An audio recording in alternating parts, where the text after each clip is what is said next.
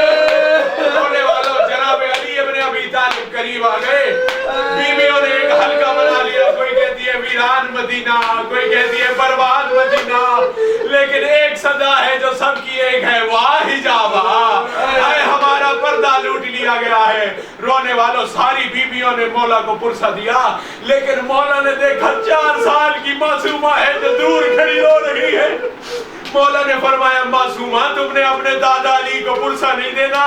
Be be پاک وہیں سے کھڑے ہو کے رو کے کہتی ہے دادا اور مجھے آج پتہ چل گیا ہے میری پھوپھیاں امیر باپ کی بیٹیاں ہیں اور میں 4 سال کی غریب باپ کی بیٹی ہوں۔ رونے والوں مولا نے پوچھا معصومہ اس طرح کون باتیں کرتا ہے؟